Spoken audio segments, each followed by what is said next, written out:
Pernah ngalamin nggak? Sudah punya kebiasaan mencatat, tapi merasa makin sulit mengingat. Udah menggunakan kecanggihan teknologi untuk bikin semua catatan, tapi kok malah merasa analisa jadi makin lemot. Nah ini, pentingnya mempelajari bagaimana caranya membuat koneksi. Manusia selalu berusaha untuk menemukan cara bagaimana meringankan kerja otaknya. Jadi sebagian kinerja otak yang dipakai untuk menghafal dipindahkan ke tulisan. Tapi ternyata berdasarkan penelitian, saat seseorang terbiasa dengan meng-offload ke dalam catatan-catatan, maka kemampuan dia mengingat malah akan semakin menurun kalau caranya salah. Banyak penelitian yang mengatakan bahwa menggunakan kinerja otak itu kan membutuhkan daya yang sangat besar ya. Kebayang kalau kita misalnya seharian mikir, itu capek juga karena memang menggunakan daya yang sangat besar. Upaya manusia dalam meringankan kerja otak ini biar nggak membebani terlalu banyak ini, istilah kerennya itu disebut cognitive offload. Contoh sederhana, dulu di saat tradisi menulis itu belum terlalu banyak, masih langka, orang-orang tuh punya tradisi menghafal. Hafalannya jago-jago dan itu luar biasa. Sampai kemudian manusia menggunakan tradisi menulis lebih banyak, jadi sebagian kinerja otak yang dipakai untuk menghafal dipindahkan ke tulisan. Makanya kita nggak bisa ngelawan kemampuan orang-orang zaman dulu dalam mengingat. Mereka memang terlatih untuk itu. Semua diingat. Kalau zaman sekarang, kita semua apa-apa dicatat. Gitu. Jarang banget yang kita ingat luar kepala semua hal. Biasanya itu ada di catatan. Zaman sekarang, saat teknologi sudah semakin banyak, catatan berubah dari catatan-catatan yang analog menjadi catatan yang digital. Lupa alamat kantor, lihat di notes. Lupa detail mengenai meeting kemarin, sudah ada summary di handphone. Mau cari alamat, detail alamat sudah ada di Google Maps. Semua dipermudah dengan kecanggihan teknologi. Mencatat itu gampang banget. Udah banyak fitur-fitur yang kalau kita dengerin lecture, ada ceramah atau ada meeting, itu audionya kecatat, transkripnya kecatat juga langsung.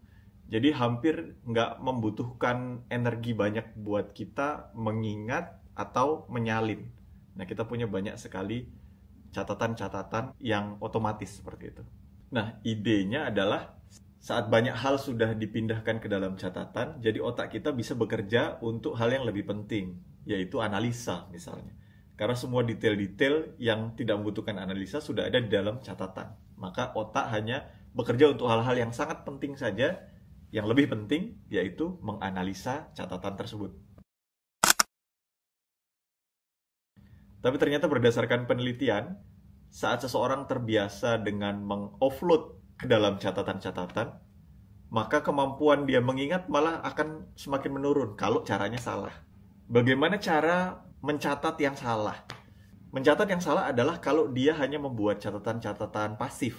Jadi dia hanya mengoleksi catatan-catatan. Entah dalam bentuk tulisan atau dalam bentuk digital. Kalau digital apalagi ya, kalau tulisan kan paling nggak masih ada proses berpikir dan mindahin pakai tangan. Kalau digital itu biasanya lebih gampang lagi, maka dia hanya mengoleksi catatan-catatan yang pada akhirnya membuat kemampuan dia untuk analisa dan kemampuan dia untuk mengingat itu malah jadi turun. Karena semua ada di luar dirinya. Nah, untuk mengatasinya disinilah diperlukan belajar membuat koneksi. Mengambil wisdom dari catatan-catatan yang kita sudah punya. Ada 3 tahap sederhana. Yang pertama adalah refleksi. Refleksi artinya kita menyempatkan untuk kembali melihat, menyimak ulang catatan-catatan yang kita punya.